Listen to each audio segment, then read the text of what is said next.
What's up, YouTube? Drew here, and I am in this 1998 Toyota Corolla CE with only 109,690 miles on it. You can see there.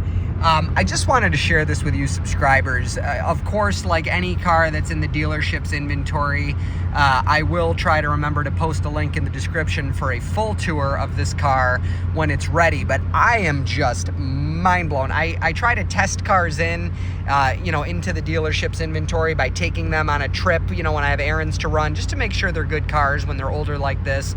And I just cannot believe how comfortable this car is. It's important to keep in mind, I'm like 5'7" and change, about 145 pounds. So I'm, these cars are essentially, they're designed in Japan, right? So I'm maybe the average size of a Japanese guy.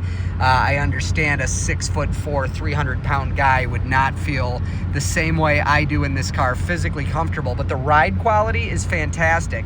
I grew up, my first nice car was a 1999 Toyota Camry that had 36,000 miles on it when I bought it. Ironically, I have the exact same car, different VIN, but same car now, 99 Camry Special Edition with 242,000 miles on it. And I hate to say, obviously the miles have something to do with it, but this is a much nicer car. It goes down the road, think Ford Model A, Volkswagen Beetle. Of its day, this car, it did everything well. No frills, nothing fancy. Crank windows, manual mirrors. You've even got to pull the antenna.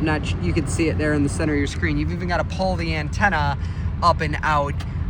Very basic car, but just like, that Ford Model A, that Volkswagen Beetle, it does what it's supposed to do extremely well. It's got a single DIN radio. You can put, a Bluetooth radio in there. You can put Apple CarPlay in there if you want to get like a screen on a swivel. You can, you got cup holders. I know, please don't let me lose you. I know that I show you guys, beautiful imported cars from Japan and hybrids and all kinds of things like that. You might be thinking I'm nuts, but my point is, this car is going to hit the website.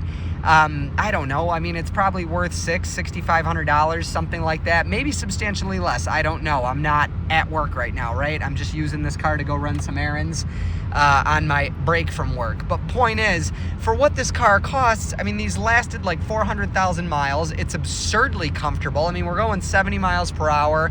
I don't feel the car's, mechanicals are not annoying at all. It's got low NVH, noise, vibration, and harshness.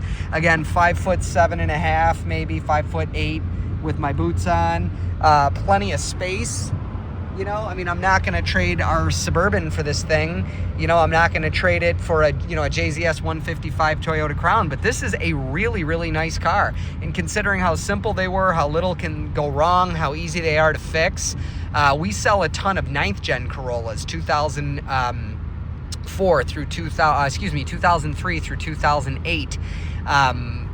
This 8th gen Corolla is every bit as nice, in some ways a little bit nicer, a heck of a lot simpler, harder to find, but you're going to get it cheaper. Obviously this is not a for sale ad, but if you take my advice and you go shop for one of these are not as desirable and not as in demand as the the 9th generation, which the vast majority are imported to from the United States and the rest of the world to Lagos, Nigeria. So there's not that Nigerian, that city has twice the population of New York City. This is not going to have the competition to get globally. And yes, by the way, I don't care if you're in Lincoln, Nebraska, or you're in some tiny town in Kansas.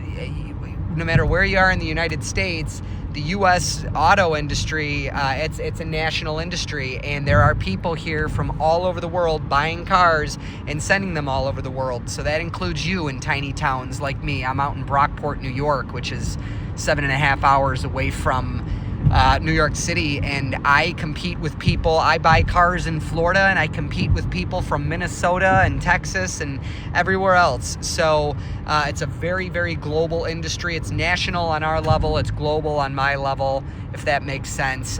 This is going to be a cheaper car to get, and I believe it's every bit as good as the 9th gen. So I'm Drew. I hope you found this little ride along to be helpful. I'm going to try to be doing more of these. It's obviously not a full review of the car. We could do a little bit of that. that. Wow, look at how great those windows work, even when the car's dead.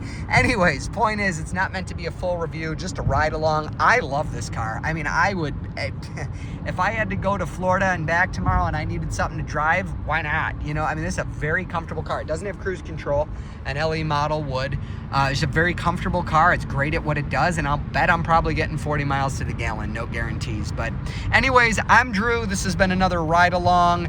God bless you guys. See you in the next video. And again, if this was helpful or if you enjoyed it, make sure to give it that thumbs up and subscribe. Take care. God bless. Bye.